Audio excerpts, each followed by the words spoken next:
అదే కాంగ్రెస్ అభిమానులు చాలా మంది మా రేవంత్ అన్న ఏవైతే హామీలు ఇచ్చిండో అవి మాత్రమే కాదు ఇవ్వని హామీలు కూడా కూడా చేసిండు అని ఎప్పటికప్పుడు వాళ్ళు సోషల్ మీడియాలో వాళ్ళ రేవంత్ అన్న గురించి కాంగ్రెస్ సర్కార్ గురించి భజన చేస్తున్నారు.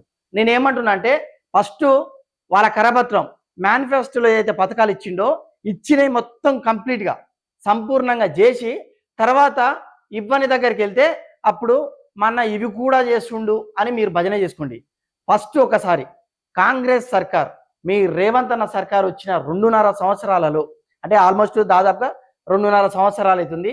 ఇచ్చిన 6 హామీలు ఇంకా 420 డేరా బాబా గ్యారెంటీలు ఉన్నాయి. వాటి గురించి వద్దు, వాటి గురించి మాట్లాడుకుంటే డే మొత్తం అయిపోతుంది. కేవలం మేనిఫెస్టో మీద ఉన్న ఆ 6 హామీలు ఏవైతే ఉన్నాయో వాటి గురించి మాట్లాడుకుందాం. ఈ హామీలు ప్రతి ఇంటికి దక్కాయా, ప్రతి ఇంటికి చేరాయా? మీరు కాంగ్రెసా బీజేపీ బీఆర్ఎస్ తెలియదు, ఎందుకంటే మీ వరకు వచ్చినాయా? ఒక సిటిజన్గా తెలంగాణ పౌరుడిగా మీరు ఇది కొంచెం పర్సనల్గా తీసుకోండి. మాది కాంగ్రెస్ పార్టీ కదా, వీడెవడు మా రేవంత్ అన్నను వ్యతిరేకిస్తుడు అని అపార్థం చేసుకోకుండా మీ వరకైనా ఈ పథకాలు వచ్చాయా? 1 by 1 మాట్లాడుకుందాం. కాంగ్రెస్ 6 గ్యారెంటీల గురించి. మొదటగా మహాలక్ష్మి. ఈయన టార్గెట్ మొత్తం ఆడోళ్ళ ఓట్లు, మహిళల ఓట్లు. ఎక్కడ పడితే ఆ పార్టీ వస్తుంది, ప్రభుత్వం అదే చేపడుతుందని బాగా నమ్ముతారు. ప్రతి పార్టీ కూడా మహిళల గురించి, మహిళల సంక్షేమం గురించి పథకాలు పెడుతుంటారు. ఇది సర్వసాధారణం. కానీ కాంగ్రెస్ పార్టీ ఏం చేసింది? కొంచెం ఎక్స్ట్రా చేసింది. ఎంత ఎక్స్ట్రా చేసిందంటే మహాలక్ష్మి పథకం కింద, మహాలక్ష్మి పథకం అంటే అందరు ఏమంటారంటే కాంగ్రెస్ వాళ్ళు ఆర్టీసీ ఫ్రీ ఇచ్చింది కదా, ఆర్టీసీ ఫ్రీ ఇచ్చింది అంటారు. మహాలక్ష్మి పథకం అంటే కేవలం బస్సులలో ఫ్రీ మాత్రమే కాదు, 2,500 రూపాయలు మహిళలకు ఇస్తున్నాడు. ఎంతమంది మహిళలకు వచ్చినాయి? దయచేసి కరడు కట్టిన కాంగ్రెస్ వాదులారా, మీరైనా సరే మీ ఇంట్లో వస్తే అరే మీకు రాలేదేమో మా కాంగ్రెస్ వాళ్ళకు వచ్చిందని కామెంట్ చేయండి. ఒక్కరికైనా వచ్చిందా? ఈ మహిళలకు రాలేదు. అదేవిధంగా 500 గ్యాస్ సిలిండర్ ఏదో దరఖాస్తులు చేయించుకుర్రు, మరి 100 కోటిలో అక్కడక్కడ వచ్చినాయి. కానీ ఇది 90% ఇది కూడా ఫెయిల్. మరి సంపూర్ణంగా ఏం చేసిండయ్యా రేవంత్ రెడ్డి అంటే ఆర్టీసీలో ఫ్రీ, ఓకే ఇది యాక్సెప్ట్. బట్ ఇది మొత్తం మహాలక్ష్మి కాదు, మహాలక్ష్మిలో ఇది ఒక భాగం మాత్రమే. ఓకే, ఒకటోది హామీ అయిపోయింది కదా. రెండోది గృహజ్యోతి. ఈ గృహజ్యోతి ఏంది? 200 యూనిట్ల వరకు కరెంట్ యూజ్ చేసుకుంటే ఫ్రీ అన్నాడు. ఇది ఆల్మోస్ట్ ఒక 50%, ఆల్మోస్ట్ అంటే మళ్ళీ 75-80% కాదు, కేవలం 50% మాత్రమే అయింది. మిగతా 50% మందికి. ఎందుకంటే దాదాపుగా హైదరాబాద్లోనే 1 కోటి మంది జనాభా నివసిస్తుంటే అందులో లక్షల కుటుంబాలు రెంటు కిరాయి ఇళ్లలో ఉంటారు. వాళ్ళకు చాలా వరకు కూడా ఈ వినియోగం లేదు, వాళ్ళు కరెంటు బిల్లే కడుతున్నారు. ఇది ఎందుకు అమల్లోకి రాలేకపోతుంది? ఎందుకు ఇది ఫుల్ ఫ్లెక్స్డ్గా కావట్లేదు అనేది అధికారులు కూడా పట్టించుకోవట్లేదు. డెఫినెట్గా 50% మాత్రమే అమలైందని చెప్పొచ్చు. ఇంకా చెప్పాలంటే బిలో 50% మాత్రమే గృహజ్యోతి అమలైంది 2.5 సంవత్సరాలలో. ఇక మూడోది ఇందిరమ్మ ఇల్లు ఎట్లా అంటే ఇల్లు లేని వాళ్ళకు స్థలం కేటాయిస్తారు వాళ్ళే, మళ్ళీ 5 లక్షలు. ఇది మాత్రమే కాదు, ఉద్యమకారులకు 250 గజాల స్థలం ఫ్రీ. ఇది ఎప్పుడు ఇచ్చిర్రు? రాష్ట్ర వ్యాప్తంగా ప్రతి గ్రామంలో లేదా ప్రతి మండలంలో ఒక్క ఉద్యమకారుడు అయినా ఉంటాడు కదా. మీ మండలంలో కూడా నాటి 2009-14 టైంలో ఉద్యమం చేసిన ఉద్యమకారులు ఎవరో ఒకరు ఉంటారు కదా, వాళ్ళకెవరికైనా 250 గజాల స్థలం కాంగ్రెస్ ప్రభుత్వం కేటాయించినట్లయితే దయచేసి మీరు మా వీడియో కింద మమ్మల్ని తిట్టుకుంటే కూడా కామెంట్ చేయొచ్చు. మీకు ఆ దమ్ముంటే కామెంట్ చేయండి. ఇక ఇళ్ల స్థలం 5 లక్షలు.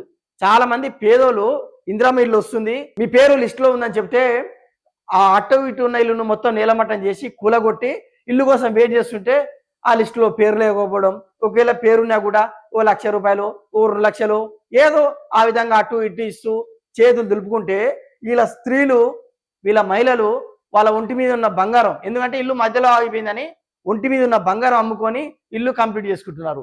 డెఫినెట్గా చెప్తున్నా, ఇందిరమ్మ ఇల్లులో మాత్రం పెద్ద బోగస్. ఎవరైతే ముందర తిరుగుతున్నారో, ఎవరైతే కాంగ్రెస్ నాయకులు ఉన్నారో, ఏ పార్టీ ఉంటే అధికారంలో ఆ పార్టీకి భజన చేస్తూ ఆ పార్టీ కండువ కప్పుకునే పైరవకారులు ఉంటారు కదా, ప్రతి గ్రామానికి 5-10 మంది, వాళ్ళు కోట్లలో ఉంటుంది వాళ్ళ కాస్తులు, వాళ్ళే ఈ ఇందిరమ్మ ఇల్లు కూడా ఆక్యుపై చేస్తారు. ఇందిరమ్మ ఇల్లు విషయంలో కూడా ఫెయిల్, రేవంత్ సర్కార్ కంప్లీట్గా ఫెయిల్. ఇక నాలుగోది యువ వికాసం అని ఒక హామీ ఇచ్చిందని కూడా 90% తెలంగాణ యువతకు తెలియదు. ఇందులో ఏమి ఇచ్చిందంటే 5 లక్షల రూపాయలు విద్యా భరోసా కార్డు కింద ఎవరైతే హయ్యర్ ఎడ్యుకేషన్కి వెళ్తాడో పీజీ లాంటి ఎడ్యుకేషన్ ఎవరైతే చేస్తారో వాళ్ళకు 5 లక్షల రూపాయలు విద్యా భరోసా కార్డు కింద ఇస్తా అని రేవంత్ రెడ్డి చెప్పడం జరిగింది. ఎంతమందికి వచ్చింది? యువకులారా, పార్టీలకు అతీతంగా మీరు కామెంట్ చేయండి. మీకు లేకుంటే మీ చుట్టుపక్కల లేదా మీ ఫ్రెండ్స్కు లేదా మీ కాలేజీలా మీ యూనివర్సిటీలో ఎవరికైనా 5 లక్షల రూపాయల విద్యా భరోసా కార్డు వచ్చిందా? ఇది మాత్రమే కాదు, యువ వికాసంలో ఇంకొకటి పెద్ద పాయింట్ పెట్టిండు. ప్రతి మండలానికి ఇంటర్నేషనల్ స్కూల్ 2.5 సంవత్సరాలు అవుతుంది, ఇంకొక 2 నెలలు అయితే 2.5 సంవత్సరాలు. ఒక్క ఇటుకనన్న పెట్టిండా?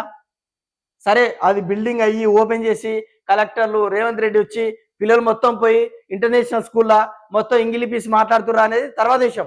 ఒక్క ఇటుకనన్న పెరిచిండా? దీని గురించి కూడా మీరు కామెంట్ చేయండి.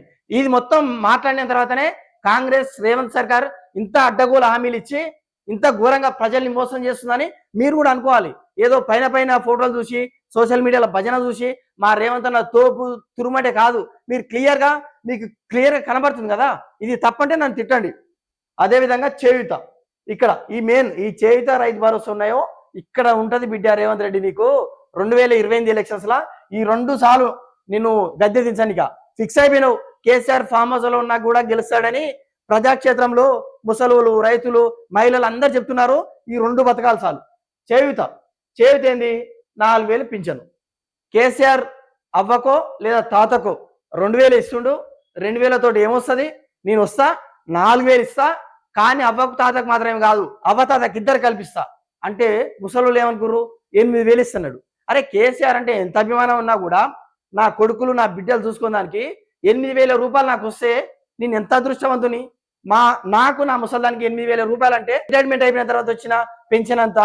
సో ఇది చాలా బాగుంది. ఒక్కసారి రేవంత్ గెలిపించుకుందాం. ఎందుకంటే వాళ్ళ వృద్ధాప్య దశ పక్క ఆశ ఉంటది. ఈ పిల్లలందరూ వృద్ధాశ్రమంలో వదిలిపెడుతున్నారు కదా, వీళ్ళు హ్యాపీగా బతుకోవచ్చు, ఇండిపెండెంట్ గా వాళ్ళ లైఫ్ లీడ్ చేయొచ్చు చివరి రోజులు అనుకుంటే వాళ్ళకేం చూపించినావు? తెడ్డు చూపించినావు రేవంత్ రెడ్డి. ఇది మాత్రమే కాదు, 10 లక్షలు ఆరోగ్యశ్రీ. హరీష్ రావు ఆరోగ్య మంత్రి ఉన్నప్పుడు 5 లక్షలు మాత్రమే ఆరోగ్యశ్రీ అన్నాడు. నేను వస్తున్నా 10 లక్షలు కేటాయిస్తాను. ఏది? అసలు నీ పేరు మీద ఆరోగ్యశ్రీ కింద కొన్ని ప్రైవేట్ హాస్పిటల్స్ దగ్గరికి పోతే బయట నడు అంటున్నారు. గేట్ కూడా దాటనిస్తలేరు ఆరోగ్యశ్రీ కార్డు తీసుకుపోతే. ఇక రైతు భరోసా, ఇక అసలు నీ మీద దుమ్మెత్తి మన్నెత్తి ఈ శాపనార్థాలు పెట్టేది మొత్తం ఈ రైతులే. కేసీఆర్ 12,000 ఇస్తుండు రైతు బీమా కింద. నేను దాని పేరు మారుస్తున్నా రైతు భరోసా. ఆయన 6,000 ఒక్కొక్క సీజన్కు 12,000 ఇస్తే నేను ఒక సీజన్లో 7,500, ఇంకొక సీజన్లో 7,500 ఇస్తా, 15,000 రూపాయలు ఇస్తున్నాడు. డెఫినెట్ గా రైతులు చాలా ఇబ్బందులు ఉంటారు కాబట్టి ఆశపడ్డారు, మోసపోయారు. తర్వాత వ్యవసాయ కూలీలు, పొలం లేని వాళ్ళ పరిస్థితి ఏంది? వాళ్ళకి 12,000 ఇస్తా. కేసీఆర్ పొలం లేని వాళ్ళని నేను పట్టించుకుంటా 12,000 ఇస్తాను. మరి వాళ్ళకి ఏం చూపించినావు? ఇంకా అదే విధంగా వరి బోనస్ గా 500 ఇస్తాను. కొన్ని నార్త్ తెలంగాణలో ఇచ్చినవేమో తెలియదు, కానీ ఈ రైతులు ఈ చేయుత కింద అవ్వతాతలు మాత్రం నీకు ఎప్పుడు బుద్ధి చెప్పాలని వాళ్ళు ఓటు కోసం వెయిట్ చేస్తున్నారు. రేవంత్, ఇది వదిలిపెట్టి ఇవన్నీ 6 పథకాలు ఇవన్నీ వదిలిపెట్టి నువ్వేం చేస్తున్నావు? హైడ్రా పేరు మీద ఇల్లు కూడా కొడుతున్నావు. భూదాన్ భూములు రక్షిస్తున్నా అని అక్కడ ఖమ్మంలో ఇల్లు కూడా కొట్టావు. ఇప్పుడు మహాత్మా గాంధీ విగ్రహం పెడతాని ఇక్కడ మధు పార్క్ బ్రిడ్జ్ 6 ఇల్లు కూడా కొడుతున్నావు. నిజంగా చెప్తున్నా, ఈ మేనిఫెస్టోలో ఈ 6 గ్యారెంటీలు కాకుండా హైడ్రా పేరు మీద దీని మీద దాని మీద నిన్ను ఇల్లు కూలగొడుతుంటే నీకు ఓటు కూడా పడకపోతుండే. నువ్వు కట్టించే ఇల్లు పక్క పెడితే ఇప్పటికే దాదాపుగా 10,000 ఇల్లు నువ్వు కూలగొట్టావంట. వాళ్ళు ఎన్ని శాపనార్థాలు పెడుతుర్రు. నువ్వు పీకి కట్టలు కట్టేదేం లేదు. వాళ్ళ కట్టుకున్న ఇళ్ళనన్నా కూలగొట్టకుండా కనీసం వాళ్ళ ఇళ్ళన్న వాళ్ళ కుంచు రేవంతు. సో ఈ వీడియో చూస్తున్న వ్యూవర్స్ అందరూ పార్టీలకు అతీతంగా మీరేమనుకుంటారో కామెంట్ చేయండి.